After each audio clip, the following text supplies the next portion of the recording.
Hello, my name is Dan Shumsky. I'm an independent scholar. I live in Davis, California. The title of my presentation is The Reversible Thermodynamic Process and Its Place in Physics.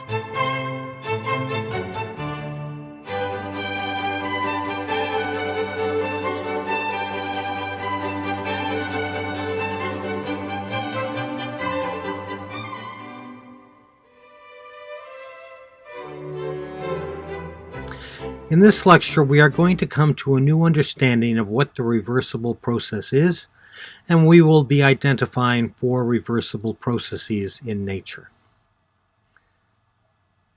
I think that most scientists have in some quiet moment reflected on the 19th century understanding of the second law of thermodynamics and asked, why, if everything in our universe is continually going over into disorder, why is the universe still here? And how is it that it remains so ordered? Questions like these are destined to go unanswered because the reversible thermodynamic process is, I believe, the single most misunderstood concept in all of classical physics. It involves a process that produces no entropy. It leaves no trace of itself in the universe. And in fact, it cannot even exist in our universe because at its very fundamentals, it is the definition of perpetual motion. And as all of us will readily attest, a clear explanation of the reversible process eludes both textbooks and lecture halls.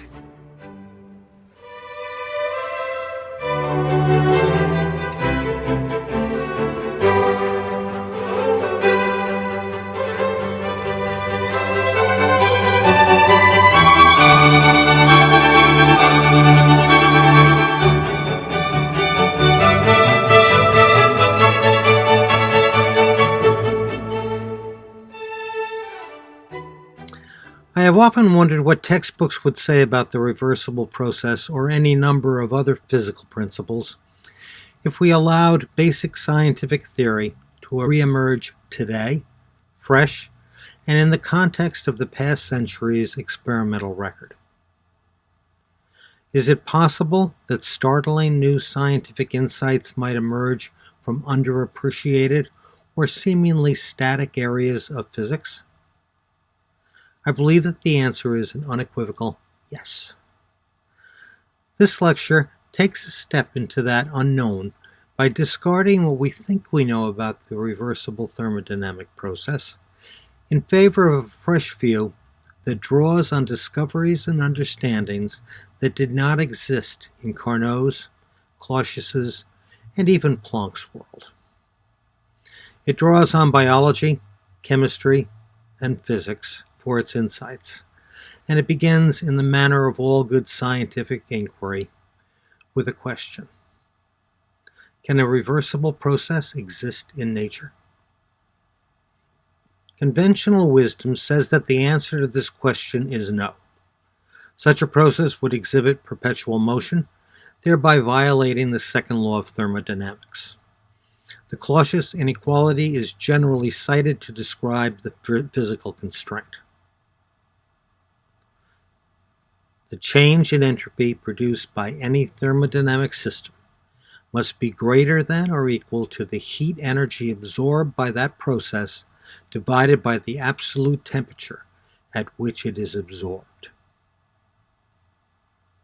This is typically taken to mean that the complete conversion of energy to work without entropy production is impossible. The reason for this is simple. All physical processes do, to some extent, result in friction or the conduction of heat energy, and this constitutes entropy production. However, the statement, the complete conversion of energy to work without entropy production is impossible, is not quite correct. Equation 1 does not preclude the case where the entropy change is zero, only the case where the change in entropy is negative.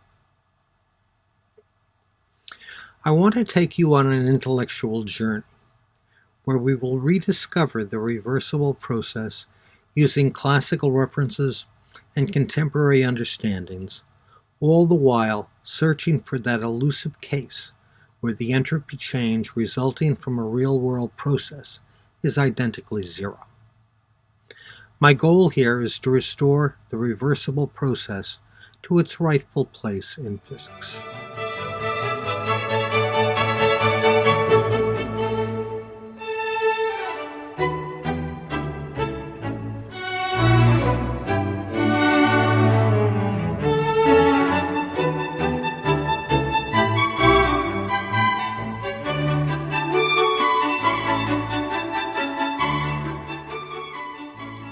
The current paradigm's description of the reversible thermodynamic process is inaccurate and misleading.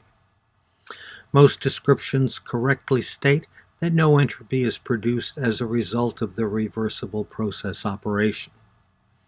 But all contemporary descriptions then go on to describe the reversible process's salient characteristics incorrectly. For instance, it cannot exist in nature because that would imply perpetual motion. Most descriptions then go on to say that the operation of a reversible process leaves no outstanding change in the universe. And finally, there is an understanding that at the microscale of molecular collisions, one can arrive at an approximation of conditions that are suitable for understanding reversibility. However, as we will shortly see, none of these criteria accurately characterize the true reversible process. In this lecture, I will identify 4 reversible processes that are common in nature and essential to the continuance of our universe. There are 3 characteristics that all reversible thermodynamic processes have in common. The reversible process is first and foremost a physical process.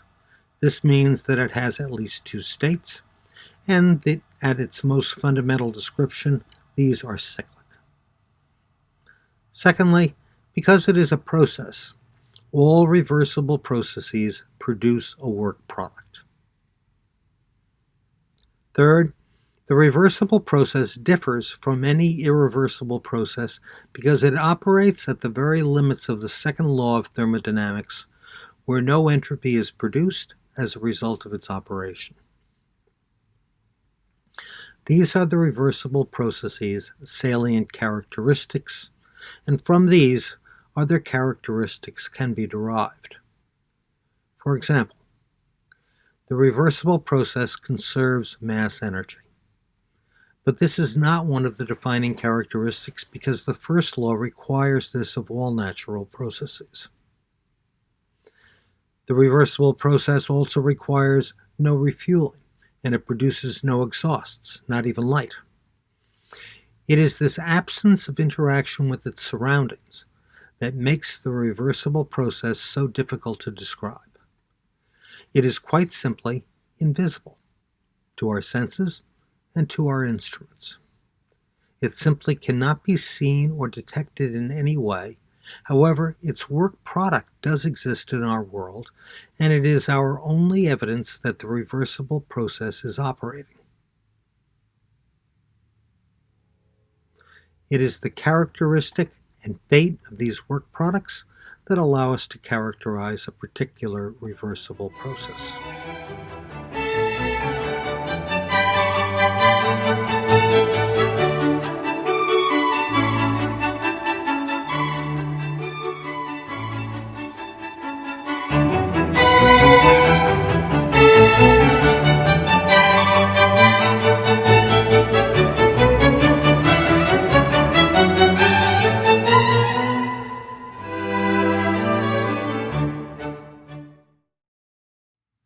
We will begin our identification of the first reversible process in our natural world by considering the temperature-dependent radiation signature in the interior of any material particle.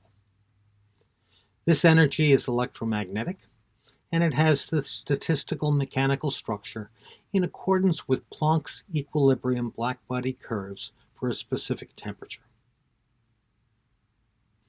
It is an irreversible state that continually seeks its maximum entropy condition. In contrast to this statistical description are the discrete elements of the statistical ensemble.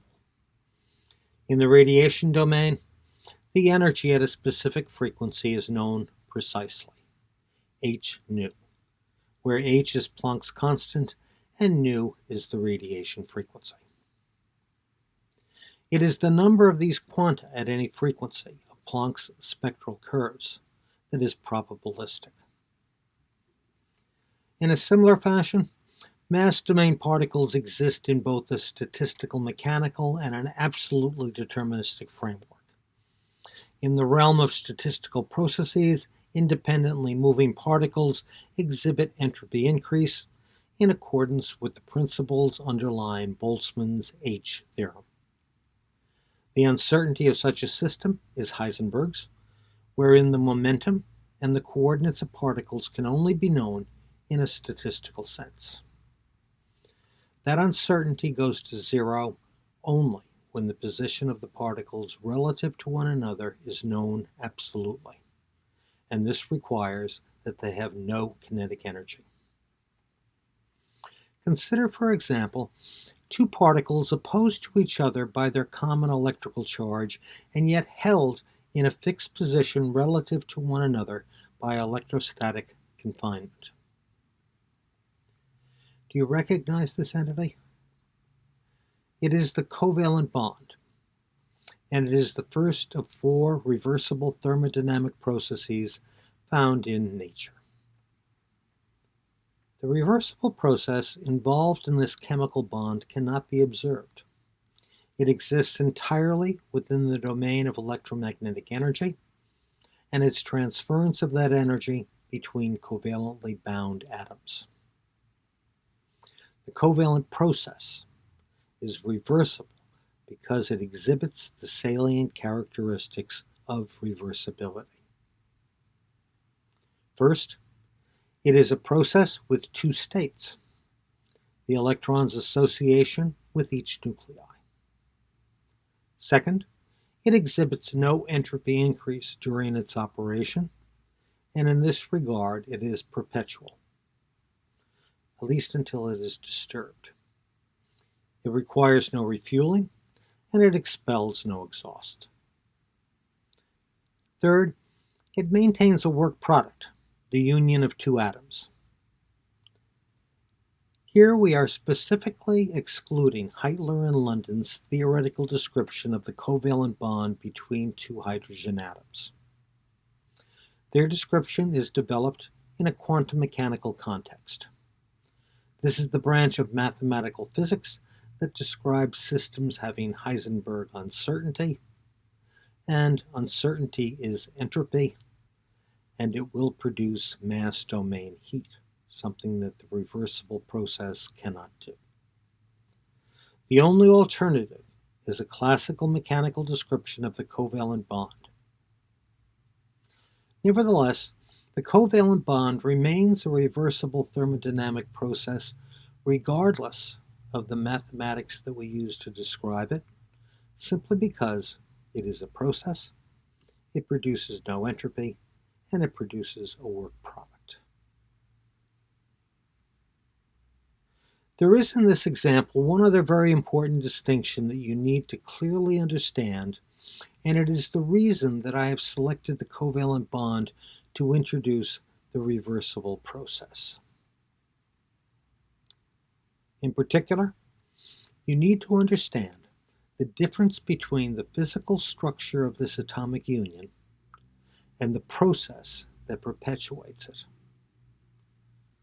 Current theory requires that the reversible process leaves no trace of its operation in nature, and yet this example produces a work product, the union of 2 atoms. In thinking about the reversible process, I want you to separate this work product from the event that maintains it. We will see in the next lecture that the covalent bond originates in what Ilya Prigogine describes as a dissipative structure. However, the reversible process, recurring electron association with each of the covalently bound atoms, maintains this far from equilibrium state indefinitely, and in so doing, there is no entropy change. This reversible process can operate into infinity. It is the dynamic state that maintains the work product, not the work product itself. In this regard, my naming the reversible process the covalent bond is descriptive but not entirely accurate. The reversible process is the electromagnetic force that maintains the covalent bond, and not the bond itself. The covalent bond is merely its work product. There are three other reversible thermodynamic processes in nature. Light in a vacuum is a reversible thermodynamic process. The process is the alternating sinusoidal conversion of electrical and magnetic energy in accordance with Maxwell's equations. The cycle repeats over and over. It produces a work product, the movement of electromagnetic energy in space-time. It exists without entropy increase, and it is perpetual, at least until it encounters a material particle, an electron. I also want you to note that this process is exactly deterministic. It has no uncertainty and therefore no entropy increase.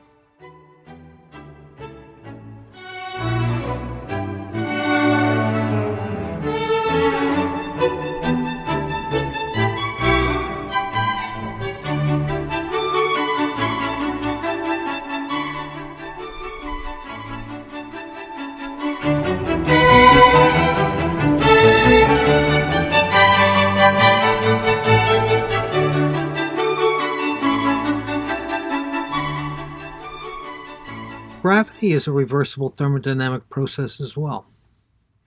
Its work product is mass transport in space-time. However, its underlying states and mechanisms have not yet been discovered.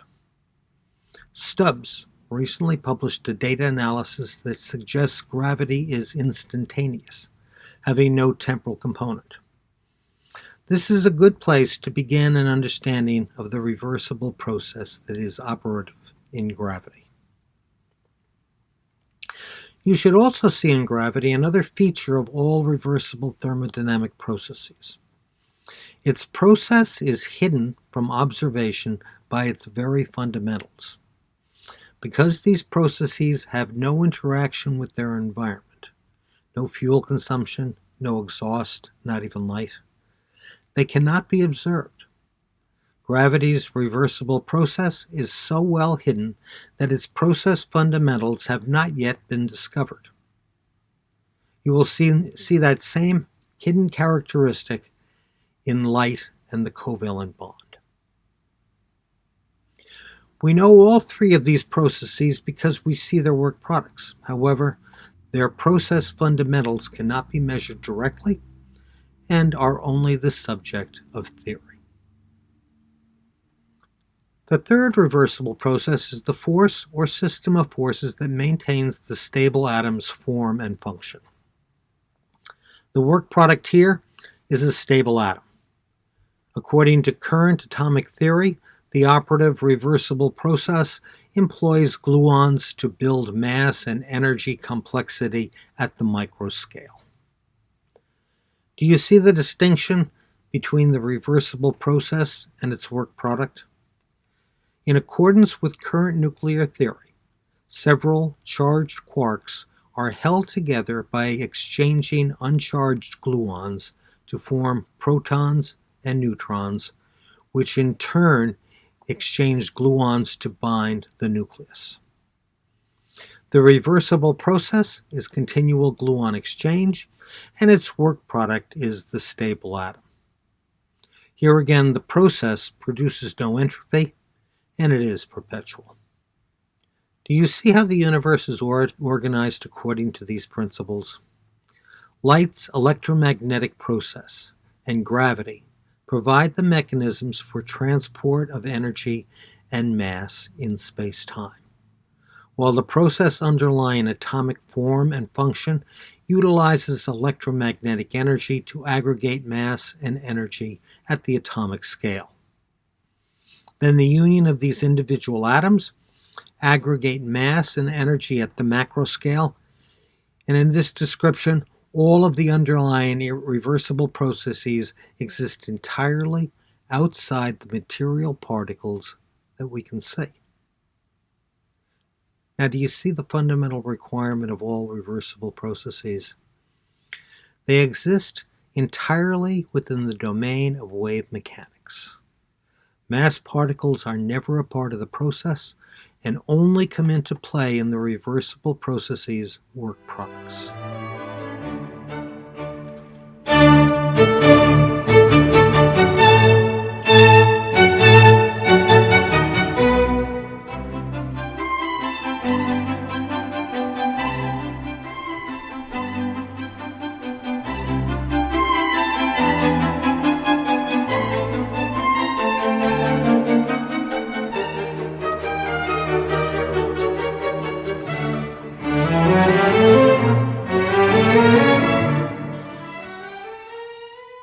By way of summary, the reversible thermodynamic process has three defining characteristics. First, the reversible process is a physical process. It has at least two states, and these are cyclic. Second, because it is a process, all reversible processes produce a work product. And third, all reversible processes operate at the very limit of the second law of thermodynamics, where no entropy is produced as a result of its operation. Four reversible processes and their work products are identified in nature. Light in a vacuum accomplishes the transport of electromagnetic energy in space-time. The atomic process provides for mass energy aggregation at the microscale. The covalent bond process results in mass aggregation beyond the microscale. And finally, gravity accomplishes mass aggregation at the macroscale. These four processes provide for the stability and the evolution of our universe. In the second part of this lecture, we will be looking at more complex natural processes that mimic reversibility, giving form and function to matter's living state, and possibly cold fusion's nuclear process. Thank you for your attention. The references will be provided at the end of the second lecture.